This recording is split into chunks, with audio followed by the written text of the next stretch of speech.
우리 기독교의 최대의 비밀은 피에 있습니다. 레위기 17장 11절 말씀처럼 육체 생명은 피에 있습니다. 말씀하신 것처럼 피는 생명입니다. 하지만 피는 또한 죽음을 의미하기도 합니다. 수많은 부두 종교 의식에서 피는 어두운 죽음을 의미하죠. 이 뜨거운 피가 우리 심장의 박동으로부터 시작해서 혈관을 타고 온몸을 흐를 때에 생명체에 생명을 줍니다. 하지만 피를 흘리게 되면 죽음을 면치 못합니다. 어른의 경우 대략 2리터 정도 피를 흘리면 사망에 이른다고 하죠. 그러므로 피는 생명과 동시에 죽음을 의미합니다. 하나님의 구원도 예수 그리스도도 생명과 동시에 죽음을 의미하기도 합니다. 이 영국의 시인이고 우리 청교도 사상가인 영국의 문호 신라권의 저자 존 밀턴은 인간은 위대하다 그렇게 말했습니다. 인간은 위대한데 왜 인간이 위대한가? 두 가지 이유를 말합니다. 첫 번째, 인간이 위대한 이유는 하나님의 형상대로 지으심을 받았기 때문에 그 형상을 따라서 위대하다. 그리고 두 번째로 인간의 위대한 이유는 십자가에서 흘리신 예수 그리스도의 피로 구속함을 받았기 때문에 인간은 위대하다 그렇게 말합니다. 그러니까 인간이 위대한 것은 만물의 영장, 우리가 뛰어난 지능을 가지고 있고 그러한 데에 인간의 위대성이 있지 않고, 인간의 위대성은 우리가 하나님의 형상을 아직도 희미하게 보존하고 있다는 것, 그리고 죽을 이 목숨이 예수 그리스도의 보혈로 인해서 구속을 받았기 때문에 인간은 위대하다 그렇게 말합니다. 여기서 우리는 구속이라는 단어를 쓰는데, 구속이라는 단어는 해방을 의미하고 자유를 의미합니다. 우리가 아는 것처럼 당시는 로마 시대였고 그때는 노예 제도가 합법적인 시대였죠. 그래서 우리가 아는 것처럼 노예라고 하는 것은 남의 소유물을 말합니다. 그 주인의 소유물이에요. 주인의 소유물이 된 사람이고 물건처럼 사고 팔고 이렇게 사고 팔기도 하던 그런 사람들을 말합니다. 노예들은 인간의 권리, 수단 이런 거 다 뺏기고 자기 의사결정할 수도 없고 자기 행동을 정하지도 못하고 그냥 주인이 시키는 대로 하는 것이 노예죠. 인간의 존엄성마저 다 뺏기고 오직 한 목적에 얽매여서 자유를 잃은 사람이 노예입니다. 이렇게 자유를 잃은 노예가 자유를 얻을 수 있는 길은 주인이 자발적으로 그 노예됨을 면제해 주던가 아니면 누군가가 값을 지불하고 사서 풀어주는 경우, 이 두 가지밖에 없습니다. 그런데 보통 주인이 스스로 풀어주는 일은 거의 없었습니다. 이렇게 누군가가 그 값을 지불하고 노예를 사서 풀어주는 것, 그것을 구속이라고 불러요. 그러니까 구속이라는 것은 구원이라는 구자와 속박이라는 속자입니다. 그러니까 속박에서부터 구원하는 것을 구속이라고 불러요. 그러니까 문자적으로 구속이라는 것은 속박에서로부터 구원하였다 그 말입니다. 구속이라고도 부르고 대속이라고도 부르는데, 대속이라는 것은 대신하여 속박에서 구원하였다 그런 뜻입니다. 그러니까 대속이나 구속 모두 노예와 관계가 있고 모두 그것은 자유와 관계가 있습니다. 자유가 있는가 없는가 하는데 초점이 있죠. 어떤 노예를 풀어주기 위해서 반드시 값을 지불해야 된다는 겁니다. 그것을 속전이라고 불러요. 전이라는 건 돈이고 그 구속된 것을 풀어주는 것, 속전이라고 부릅니다. 값을 지불하고 노예에게 자유를 준다는 뜻이에요. 그러니까 오늘 본문을 다시 말하자면 예수께서 값을 지불하고 우리를 해방하여 자유를 주셨다 그런 뜻입니다. 간단하게. 그런데 예수님께서 그 속전으로 지불하신 그 대가, 이 속전이 영어로는 이제 그 랜섬이라고도 부르고 베일 반드라고도 그러죠. 이렇게 감옥에 갇힌 사람 꺼내는 거. 우리가 감옥에 어떤 사람이 갇히면요, 돈을 가져가서 베일 반드를 지불하면 감옥에서 내줘요. 그렇게 내주는 어떤 것이 있습니다. 그것을 속전이라고 부르는데, 예수님께서 지불하신 그 속전의 대가는 세상에서 가장 귀한 금 혹은 은과는 좋게 비교될 수도 없는 것을 밝힘으로써 그리스도의 구속은 세상 어떤 보물로도 살 수 없는 가장 귀하고 완전한 것인 것을 밝히고 있죠. 이 세상에 있는 금, 이 세상에 있는 은, 이걸 다 갖다 줘도 살 수 없다는 겁니다. 구약 시대의 속전 제도는 구약 시대부터 시작을 해요. 구약 시대에 속전 제도가 있습니다. 값을 지불하면 종을 풀어줄 수 있는 그런 제도가 있었어요. 하지만 그 타인의 생명을 구해주는 속전, 그 속전은 값이 너무나도 비싸서 아무리 부자라 할지라도 그 부자가 가지고 있는 모든 재산을 다 준다 할지라도 바꿀 수 없다. 그렇게 되어 있습니다.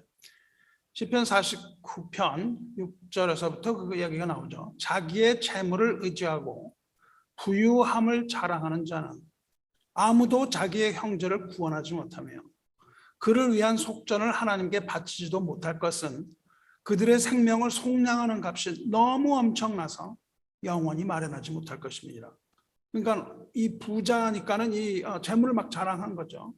그런데 아무리 그렇게 재물을 자랑할 만한 재물을 가지고 있고 부유함을 자랑하는 자라 할지라도 자기 형제 하나 구원하지 못한다는 겁니다. 왜냐하면 가지고 있는 돈 다 털어놔도 그것을 요구하는 속전만큼 지불하지 못해요. 그러니까 재물로는 형제의 생명을 구할 수 없다 그렇게 말씀하십니다. 그러니까 세상에 있는 모든 금, 은 이런 것들을 다 준다고 하더라도 인간의 생명은 구할 수 없다 그렇게 말씀하시는 거죠. 인간의 생명을 구할 수 있는 길이 있는데 인간의 생명을 구원할 수 있는 그 속전은 오직 예수 그리스도의 피밖에 없다 이렇게 말씀하시는 겁니다. 그러니까 예수 그리스도의 피를 얼마나 많이 흘리셨겠어요? 그렇게 많은 피를 흘린 것도 아니지만 그 피값으로 전 인류가 다 구원을 얻고도 남을 만한 속전의 아주 귀한 피라는 거예요. 그래서 베드로는 그리스도의 보배로운 피 그렇게 말합니다. Precious blood of Christ. 그리스도의 보배로운 피로 속전을 지불하고 속량했다 그렇게 말합니다. 속량이라는 건 생명을 구속했다 그렇게 외치고 있어요. 실로 그리스도께서 십자가에 흘리신 그 보배로운 피를 믿는 믿음 외에는 우리를 구원할 만한 것 어떤 것도 존재하지 않는다고 성경이 정확하게 얘기를 하고 있죠. 예수의 피는 흠 없고 점 없는 어린 양의 피라고 지금 얘기해요. 그 피는 유월절의 어린 양이죠. 죄와 허물이 없는 유일한 분, 여자의 후손으로 오신 분입니다. 여자의 후손으로 오신 분은 온 세상에 단 한 사람밖에 없습니다. 우리 모두 다 남자의 후손이에요. 남자의 후손이라고 이야기합니다. 인간을. 그런데 창세기에서 여자의 후손 그렇게 말씀하셨어요. 하나님께서 너는 여자의 후손과 원수가 되고 그렇게 여자의 후손이라고 말씀하셨는데 그건 단수로 되어 있습니다. 창세기에. 그 여자의 후손이라는 것은 예수 그리스도를 말하는 것이죠. 남자의 피가 섞이지 않았습니다. 남자의 씨가 섞이지 않고 동정녀 마리아에게 나오신 여자의 후손입니다. 그 여자의 후손으로 오신 유일하고 완전한 분 하나님의 아들이신 그리스도 피 외에는 그 속전을 지불할 만한 것이 아무것도 없다. 그 얘기를 하고 있습니다. 유월절 어린 양은 곧 무엇을 얘기합니까? 유월절 어린 양의 피, 그 구속이라는 것은 어디로부터의 구원이냐면 바로로부터의 구원이에요.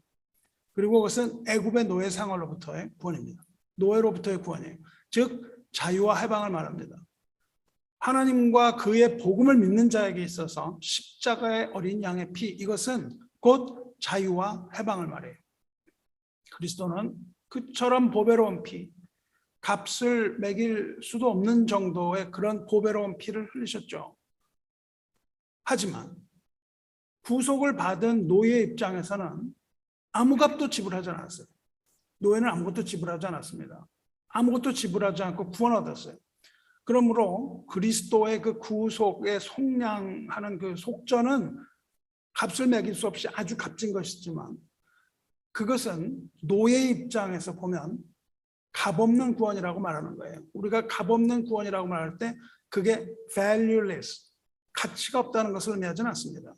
그거는 입장에 따라 다른 거죠. 그리스도의 입장에서는 그 귀중한 피를 다 흘리신 거고 노예, 그 구속받는 노예 입장에서는 값없는 구원이고 그것을 선물이라고 부릅니다. 그래서 그것은 값없는 것인데 값이 없다는 것이지 가치가 없다는 것을 의미하지는 않죠. 구원은 오직 믿음으로 말미암아 값없이 없는 그 은혜의 선물이다. 그렇게 이야기를 하고 계시죠. 우리는 이걸 많이 들었어요. 그런데 도대체 우리가 무엇으로부터 구원을 얻는다 그 말입니까? 무엇으로부터 구원을 얻었냐 하면 여기서 말씀하시는 것은 조상이 물려준 헛된 행실이라고 번역했고, 옛 번역에서는 조상의 유전된 망령된 행실, 그렇게 번역했습니다. 조상이 물려준 헛된 행실이라 그래요. 근데 성경이 말하는 이 헛된이라고 말할 때 이 헛된이라는 것은 우상을 말합니다. 많은 경우에 우상을 말해요. 그러니까 이 조상이 물려준 행실 중에 하나는 헛된 것, 우상의 근거를 두고 있어요. 에스겔서 20장에 18절을 보면 내가 광야에서 그들의 자손에게 이르기를 너희 조상들의 율례를 따르지 말며 그 규례를 지키지 말며 그 우상들로 말미암아 스스로 더럽히지 말라, 그렇게 말씀하세요. 그러니까 그 조상들의 율례, 이 조상들의 율례라고 하는 것은 하나님의 율법이 아니라 조상들이 만들어낸 전통이에요. 인간이 만들어낸 전통입니다. 그 규례 또한 하나님을 벗어난 우상 숭배, 그리고 자기들이 만들어서 백성을 얽어매는 그러한 엄청난 사회 전통이에요. 그 유대인들도 그런 전통을 많이 만들었고요. 교회도 캐톨릭 교회 같은 경우 그 사람을 얽어매는 그런 것들을 굉장히 많이 만들었어요. 아주 사람을 얽어맵니다. 그런데 사실 그것은 하나님의 율법이 아닌 거죠. 그것을 우리는 뭐라고 그러냐면 종교의 영이라고 불러요. 종교의 영입니다. 어떤 종교적인 행위를 계속 반복하고 있는 것을 말해요. 그것은 종교의 영입니다. 자유를 주시는 자유의 법이 아니라 얽어매기 쉬운 그 죄, 무거운 것들, 이런 걸 하는 종교의 행위들을 말합니다. 예레미야서 16장 19절 보시면 민족들이 땅끝에서 주께 이르러 말하기를, 하나님 앞에 와서 우리 조상들의 계승한 바는, 조상들이 물려준 그 전통은 허망하고 거짓되며 무익한 것 뿐이라 그래요. 그러니까 그들이 물려준 건 다 무익하고 헛되고 허망하다. 그러면서 뭐라 그러냐면 어찌 신 아닌 것을 자기의 신으로 삼겠나이까. 우상을 얘기하고 있어요. 그 헛된 것, 그 우상을 어떻게 우리가 섬기겠습니까? 그러니까 굉장히 어떤 막강한 듯한 종교의 영을 부어줬는데 그것이 보니까 하나님을 경배하는 게 아니고 우상을 경배하는 그런 것들을 전통이 물려줬더라, 그 말이죠. 그것을 우리는 이 교회에서도 굉장히 조심해서 우리가 해야 되는 겁니다. 우리가 그런 종교의 영을 따라서 어떤 종교 행위를 하지 말고 말아야 되는 것이죠. 그 조상들이 따르던 것들이 모두 헛된 우상들이었는데 묘하게도 인간은 우상의 노예가 되기 쉬운 거예요. 아주 쉽게 우상의 노예가 됩니다. 종교의 영에 사로잡히면 미혹되기 때문이에요. 우리가 요즘 읽고 있는 아모스 2장 4절 보시면 이렇습니다. 여호와께서 이와 같이 말씀하시되 유다의 서너 가지 죄로 말미암아 내가 그 벌을 돌이키지 아니하리니, 하나님께서 그 남유다를 이제 징벌을 하시죠. 그때 서너 가지 죄가 있다고 말하시면서 뭐라고 하냐면 이는 그들이 여호와의 율법을 멸시하며 그 율례를 지키지 아니하고 그 조상들이 따라가던 거짓 것에 미혹되었습니다. 그래요. 그러니까 하나님의 율법을 지켜야 된다고 얘기를 하시는 거예요. 하나님의 율법을 지키고 그 율례를 지켜야 하는데 그것을 지키지 아니하고 거짓 것에 미혹이 되어 그 우상을 쫓아갔기 때문에 하나님께서 진노하십니다. 여러분은 또 저는 이런 종교 행위에 얽매여서는 안 되는 거예요. 이런 종교 행위에 얽매여서 있다 보면 우상을 또 쫓아가는 것이죠. 그렇다면 하나님의 법은 어때요? 하나님의 법은 얽매이게 하는 법이고 우리를 노예로 만드는 법입니까? 우리가 지켜야 되는 것을? 그렇지 않은 것이죠. 하나님의 법은 우리를 노예로 만들고 우리를 얽매는 법이 아니라 오히려 자유롭게 하는 법이에요. 예수님께서 재조명하신 그 율법, 사랑의 율법, 이 사랑의 율법과 정신은 자유의 법이다, 그 말이에요. 그래서 야고보사도가 말합니다. 자유롭게 하는 온전한 율법을 들여다보고 있는 자는 뭐예요? 하나님 말씀을 읽는 거예요. 그렇죠? 하나님 말씀. 그것은 뭐냐면 자유롭게 하는 율법이에요. 그리고 온전한 율법이라고 말했습니다. 그러는 자는 듣고 잊어버리는 자가 아니요 실천하는 자다 그래요. 하나님의 말씀을 듣고 하나님의 말씀을 실천하는 자, 즉 율법을 지키는 자, 지키는 자는 그 행하는 일에 복을 받으리라. 이렇게 야고보 사도가 말합니다. 그러니까 여기 볼 때 율법을 우리가 지키지 않아야 된다는 것은 아니에요. 그러나 그것을 어떻게 지키는지 이것은 우리가 좀 더 생각을 해봐야 되겠지만, 야고보 사도가 일러주는 대로 온전한 율법은 자유롭게 하는 법이고, 사도 바울은 그것을 다른 단어로 얘기하는데, 사도 바울은 그것을 생명의 성령의 법, 그렇게 얘기합니다. 그러니까 그것이 폐기되어서 우리가 지키지 않아도 되는 것이 아니라 우리는 거기로부터 자유롭게 되는 거예요. 자유롭게 되되 그것을 육체의 기회로 삼지 않고 우리가 하나님의 계명을 지키게 되는 것, 이것이 복음이죠. 왜 그러냐면 그 율법은 하나님의 공의를 나타내는 정의의 법이기 때문에 그렇습니다. 율법은 정의예요. 만약에 율법이 사라지면 정의가 없는 거예요. 그렇지만 동일한 하나님의 법이 곧 사랑의 법입니다. 이 두 가지가 같이 가는 거예요. 공의와 사랑이. 그 예수님께서 마태복음에서 이렇게 말씀하십니다. 내 마음을 다하고 목숨을 다하고 뜻을 다하여 주 너의 하나님을 사랑하라 하셨으니 이것이 크고 첫째 되는 계명이요. 둘째도 그와 같으니 내 이웃을 내 자신과 같이 사랑하라 하셨으니 이 두 계명이 온 율법과 선지자의 강령이니라 말씀하세요. 그러니까 율법은 모두 그걸로 설명이 되고 그 사랑으로서 재조명되는 것이죠. 그래서 그 사랑의 법을 주시고요. 하나님의 법에 관하여 설명을 하셨는데, 그 하나님의 법은 공의의 법인 동시에 사랑의 법이라고 얘기하고 계시는 거예요. 하나님의 법은 공의와 사랑을 모두 만족시켜야 됩니다. 공의와 사랑을 모두 만족시키는 법으로서 예수 그리스도의 피로서만 그것을 만족시킬 수 있었다는 거예요. 그러니까 예수 그리스도의 보배로운 피로서 하나님의 공의와 하나님의 사랑을 다 이루셨다는 겁니다. 이게 기독교 최대 미스터리인 거죠. 어떻게 그렇게 될 수 있는가? 우리는 이해하지 못합니다. 늘 우리가 설교를 듣고 말씀을 하고 하지만 실제로는 그 메커니즘을 이해하지 못해요. 우리는 그것을 믿을 뿐입니다. 믿을 뿐이에요. 하지만 그 믿을 수 없는 그것을 믿는 것이 믿음이죠. 그것을 설명을 하려고 한다면 어떻게 누가 설명을 하겠어요? 하나님이 정하신 법을 누가 설명을 하겠습니까? 그렇다면 십자가에서는 어떤 일이 일어났습니까? 십자가에서는요, 잘 들으세요. 십자가에서는 하나님의 공의와 하나님의 사랑이 입맞춤했습니다. 공의도 십자가에서 다 이루셨고 사랑도 십자가에서 모두 나타났어요.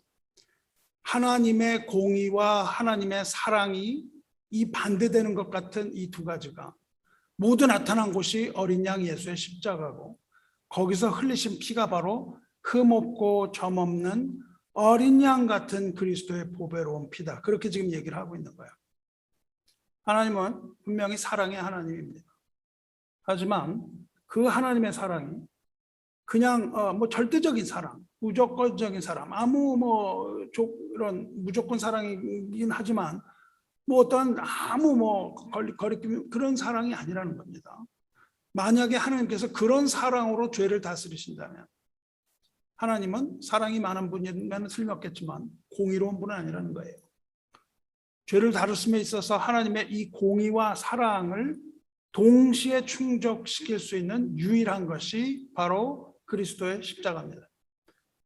하나님께서는 어린 양의 십자가를 통해서 아담에게 그 말씀하셨던 말, 내가 먹는 날에는 반드시 죽으리라 하신 그 말씀, 그 하나님께서 선언하신 그 선언이 완전히 충족됐다는 겁니다. 내가 먹는 날은 죽으리라, 죽었다는 거예요. 하지만 로마서에서 말씀하고 있는 우리에 대한 자기의 사랑을 확증하셨느니라도 하나님께서 함께 이루시는 거예요. 그러니까 그 죄에 대한 형벌과 죄로부터 구원받는 하나님의 사랑을 동시에 이루는 이 절대 이해할 수 없는 이것을 성경이 얘기하고 있어요. 그래서 우리는 그것을 이해하려고 하기보다는 그 말씀을 믿는 거죠. 십자가에서 나타난 그 공의와 사랑은요, 각각 독립된 거예요. 공의는 공의고 사랑은 사랑이잖아요. 이것이 독립된 것이고 각각의 위험을 가져요.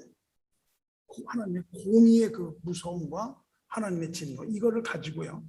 또한 하나님의 사랑의 따뜻함과 그 하나님의 사랑의 찬란한 빛, 이렇게 독립적인 건데, 이 독립적인 게 십자가에서 하나로 연합이 되는 거예요. 입맞추고 연합이 되는 겁니다.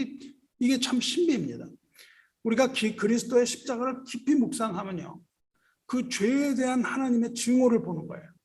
죄에 대한 하나님의 증오를 보고, 죄를 미워하시는 그 증오심을 보고, 또한 하나님의 진노를 바라보게 되는 거죠.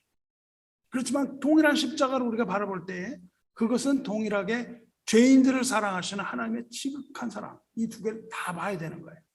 이것이 믿는 자가 보는 거죠. 하나님의 그 지극한 사랑, 죽음보다 강한 그 사랑을 우리가 볼 수밖에 없는 겁니다. 믿는 자가 보는 것이죠. 믿지 않는 자에겐 그것이 뭐예요? 그냥 말라 비틀어진 하나의 나무에 불과한 것이죠. 근데 믿는 자에겐 그것이 어떻게 나타납니까? 사랑과 공의가 입맞추는 그런 장소로 보이는 거예요. 이 십자가로서 하나님의 진노가, 즉 공의가 만족됐고요. 동시에 인간을 향한 하나님의 사랑 또한 만족됐어요. 그래서 십자가는 그렇게 하나님의 공의와 사랑이 입맞추는 곳이 되었습니다. 이것은 이미 시편에 나타나고 있습니다. 시편 기자는 이렇게 노래합니다. 시편 85편을 보면 진실로 그의 구원이 그를 경외하는 자에게 가까우니, 두려워하는 자, 하나님을 존경하고 두려워하는 자에게 구원이 가깝다는 거예요. 가까우니 영광이 우리 땅에 머무리다. 그 영광이 내려와요. 그래놓고 뭐라고 하냐면 그 영광이 있는 자리에서 인애와 진리가 같이 만나고, 인애와 진리가 만나고 의와 화평이 서로 입맞추었습니다. 입맞췄다는 건 제가 만들어낸 얘기가 아니고 시편에 나오는 거예요. 여기에는 뭐라고 하냐면 더 자세하게 나와요. 인애와 진리가 같이 만나고 의와 화평이 서로 입맞추었으며 진리는 땅에서 솟아났고 의는 하늘에서 굽어보는도다, 이렇게 얘기합니다. 인애라는 말은 하나님의 사랑과 동의어예요. 그리고 진리는 그리스도가 아닙니까? 그리고 여기서 입맞추는 그 화평은 또 곧 자유를 말합니다. 평화라는 건 자유를 말해요. 그러니까 하나님의 사랑이 진리와 만나고 하나님의 공의와 자유가 서로 입맞추었으며 공의와 사랑이 십자가에서 입맞췄다, 이렇게 되는 거죠. 하나님의 공의와 하나님의 사랑이 입맞췄으므로 우리에게 주어지는 모든 요구가 다 만족되고 우리는 죄와 사망의 사슬로부터 해방되어서 하나님을 아버지라고 부를 수 있게 되는 겁니다.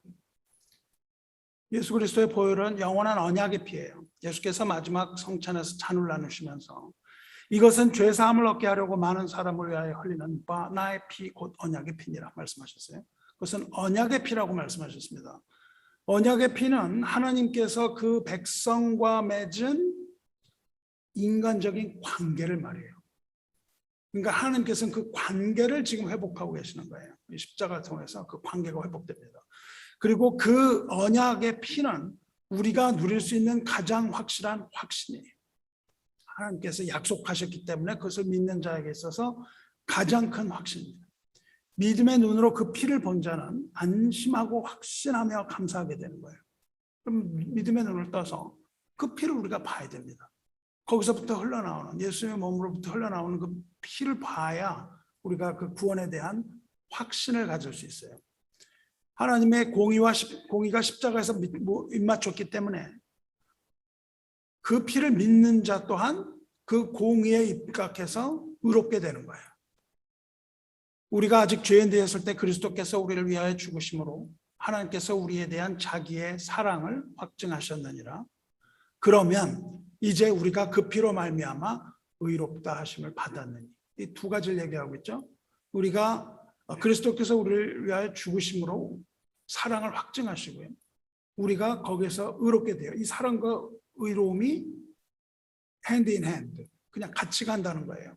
하나님의 그죠. 그래서 의롭다 하심을 받았으니 더욱 그로 말미암아 진노하심에서 구원을 받을 것이니, 그렇게 사도 바울이 자세하게 설명하고 있습니다. 예수 그리스도의 피는 하나님 앞에서 죄인들을 의인으로 만드는 능력을 가진 피입니다. 할렐루야. 그 피를 믿는 자는 의롭다함을 얻는 거예요. 의롭다는 건 우리가 옳다는 겁니다. 그 믿는 믿음이 옳다는 거예요. 그 피를 믿으면 관계가 회복되는 거예요. 하나님과의 관계. 온전한 관계를 맺는 거예요. 하나님과의 온전한 관계라고 하는 것은 무엇이냐면 하나님 앞으로 나아가는 거예요. 이것으로 그 십자가를 가지고 우리가 하나님 앞에 나가요. 에베소서 2장에서 이렇게 말합니다. 이제는 전에 멀리 있던 너희가 그리스도 예수 안에서 그리스도의 피로 가까워졌느니라 말씀하십니다. 날마다 우리가 하나님 앞에 가까이 가는 거예요. 하나님 앞에 가까이 간다는 말은 무엇이냐면 하나님의 가족이 되는 걸 말합니다. 그러니까 하나님의 가족이 되는 거예요. 하나님은 가족 아니면 관심이 없으세요. 가족만이 하나님의 관심입니다. 하나님의 권속, Family of God. 그거를 이제 신학적으로 뭐 Kingdom and Theology 이런 말을 붙여서 뭐 신학적으로 풀어나가는데요. 중요한 것은 하나님의 자녀라는 거예요. 하나님의 자녀, 하나님의 가족. 하나님의 가족이 있다는 건 또 뭘 말합니까?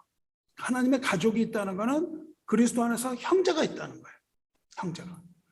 형제들 곧 성도들과도 가까워지는 걸 의미합니다. 십자가로서 하나님과 가까워지고 또한 형제, 자매들과 가까워요. 이 가깝고 친밀한 관계는 오직 어린 양 같은 보배로운 피로서만 가능하다는 겁니다. 우리가 형제를 사랑할 수 없는 거예요. 어떻게 사랑하겠습니까? 오직 무엇으로만? 예수 그리스도의 보배로운 피를 믿을 때만 우리는 사랑이 강해진다. 피를 믿는 자는 하나님을 사랑하는 자입니다. 그 피를 믿는 자가 하나님을 사랑하는 거예요. 그리고 하나님을 사랑하는 자가 곧 형제를 사랑하는 자이며 또한 조상의 그 망령된 행실에서 해방된 자예요. 예수의 피는 우리 그 죄 때문에 생긴 담, 하나님과 우리 사이에 가로막힌 그 담, 이 담을 허물어 버렸다 그랬어요. 그리고 하나님과 가까워지게 할 뿐만 아니라 하나님과 우리 사이에 평화를 누리게 했다 그랬습니다. 골로새서 1장에 그의 십자가의 피로 화평을 이루사. 피는 화평이에요. 그래서 예수님은 평강의 왕입니다. 화평을 이루셨는데 누구와 화평을 이루었냐면 하나님과 화평을 이루고 우리들 사이에 화평을 이루셨다는 거예요. 화평이라는 건 뭡니까? 싸우지 않는다는 거예요. 우리가 서로 싸우고 다투고 분쟁을 한다면 화평이 아닌 거죠. 그거는. 화평이라는 것은 샬롬, 그 평화를 다 이루었다는 겁니다. 그리스도 그의 십자가의 피로 화평을 이루사 만물, 그 땅에 있는 것들이나 하늘에 있는 것들이 그로 말미암아 자기와 화목되게 하기를 기뻐하십니다. 그러니까 예수의 피는 다리입니다. 다리. 평화의 다리. 평화의 가교예요. 평화의 다리라는 게 있죠. 그처럼 하나님과 우리를 다시 이어주는 그런 다리 역할을 하는 것이죠. 이것이 바로 그리스도의 보배로운 피예요. 그리스도께서 금이나 은을 주고도 그 지불하지 못할 그 엄청난 속전을 다 지불하셨다는 겁니다. 이 무한대의 가치를 지닌 그 보배로운 피를 주시고 우리를 속량하고 자유 주셨습니다. 그렇다면 우리는 어떻게 해야 되는 거예요? 그것을 우리는 값없이 받았는데 어떻게 해야 되는 겁니까? 우리는 자유를 얻었다고요. 이 노예로부터 해방됐어요. 우리를 묶고 있는 모든 것들로부터 해방됐어요. 그럼 어떻게 해야 되는 것이죠? 고린도전서 6장 20절 보시면 이렇습니다. 너희 몸은 너희가 하나님께로부터 받은 바. 우리 몸이었는데 이게 뭐냐면 하나님으로부터 받은 거예요. 노예가 자기 몸을 받았습니다. 받은 바 너희 가운데 계신 성령의 전인 줄을 모르느냐. 그렇게 말해요. 알지 못하느냐. 성령의 전이라는 것은 집을 말합니다. 성령은 우리 안에 계시는 집이에요. 우리 안에 거시는 그 집인 줄 너희가 알지 못하느냐. 너희는 너희 자신의 것이 아니라 값으로 산 것이 되었으니. 그러니까 그것을 예수께서 피를 주고 피값을 주고 사셨으니 그런즉 너희 몸으로 하나님께 영광을 돌리라. 이렇게 말씀하세요. 우리의 몸은 하나님 것이고 우리는 값 주고 사신 소중한 것이죠. 그러므로 우리가 할 수 있는 것은 무엇입니까? 하나님께 영광을 돌리는 겁니다. 하나님께 영광을 돌림 외에는 할 수 있는 게 없어요. 그럼 하나님의 영광은 누구 거냐면 하나님의 것이죠. 우리가 어떻게 하나님께 영광을 돌립니까? 우리는 오직 하나님께 감사할 수밖에 없는 겁니다. 왜냐하면 가진 게 하나도 없거든요. 우리가 지불할 수 있는 게 하나도 없거든요. 우리의 몸은 값주고 사신 성령의 전입니다. 성령이 우리 안에 계시는 거예요.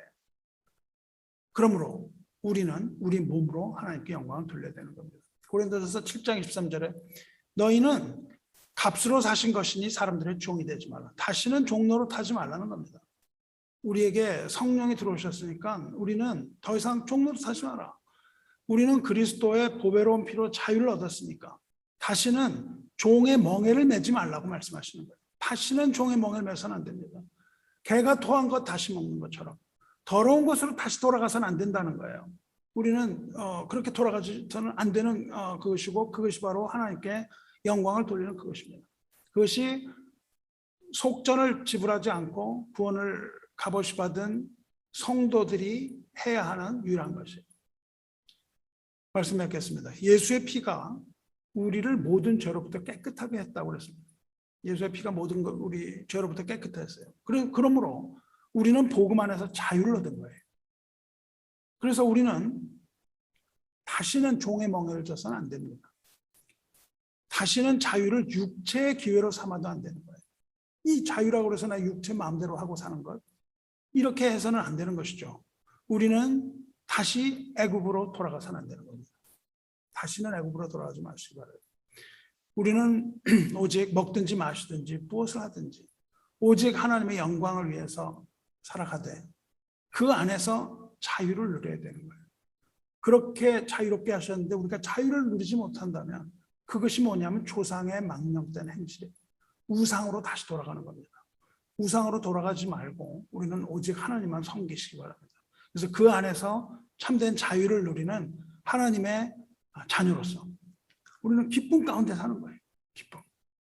우리는 아주 즐거운 삶을 살아야 됩니다. 그리고 우리는 깨끗하고 아름다운 삶을 살아야 됩니다. 이러한 삶을 누릴 때에 하나님께서 기뻐하시고 그 자녀에게 자유를 주신 그것이 하나님께 영광이 되는 법입니다. 우리 모두 하나님께 영광을 돌리면서 기쁘고 아름다운 삶을 누리시기를 주님의 이름으로 축원합니다. 우리 함께 기도하겠습니다. 하늘에 계신 하나님 아버지, 이 저녁에 성찬을 받고자 성찬을 사모하여 모인 주님의 자녀들에게 십자가에서 흘리신 그리스도의 보배로운 그 피를 보여주심 감사합니다. 죄사함을 얻게 하려고 많은 사람을 위해서 흘리신 그리스도의 피, 흠없고 점없는 어린 양같이 보배로운 그 언약의 피로 우리의 모든 죄를 다 사하여 주시고 그 안에서 참 자유를 얻게 하시며 죄와 사망의 굴레에서 벗어나게 하신 하나님의 은혜 감사하고 또 감사하나이다. 이제 그 은혜의 선물을 우리가 값없이 받았사오니 주님 앞에 겸비하여 조심하며 주님만을 섬기며 그 은혜의 강가에서 기쁨의 노래를 부르게 하시며 그 은혜를 세상에 널리 알리고자 하는 주님의 백성들에게 능력과 은혜의 생수를 마시게 하여 주시옵소서. 하나님의 공의와 사랑이 서로 입맞추고 인애와 화평이 십자가에서 입맞추었사오니 우리 또한 하나님을 사랑하게 하시고 형제를 사랑하는 아름다운 공동체를 이루어가며 주님 안에서 온전함을 이루어 그 은혜의 깊고 넓은 세계를 경험하게 하여 주시옵소서. 우리가 주님의 복음으로 자유를 얻었사오나 연약하여 육체에게 지기 쉽사오니 보혈의 능력으로 우리를 붙들어 주시고 주 안에서 평강 얻게 하여 주시옵소서. 아담으로부터 전가되어 온 우리 죄를 깨끗하게 씻으신 그 보혈을 찬송하오니 샘물과 같은 그 피로써 우리를 지켜 주시옵소서. 이제 곧 또한 성찬을 나눌 때에 성령으로 함께 하셔서 성령 충만함을 입고 이 세상 살아갈 소망을 하늘로부터 부어 주시옵소서. 우리를 위하여 피 흘리신 하나님의 어린 양 우리 주 예수 그리스도의 거룩하신 이름으로 기도드리옵나이다. 아멘.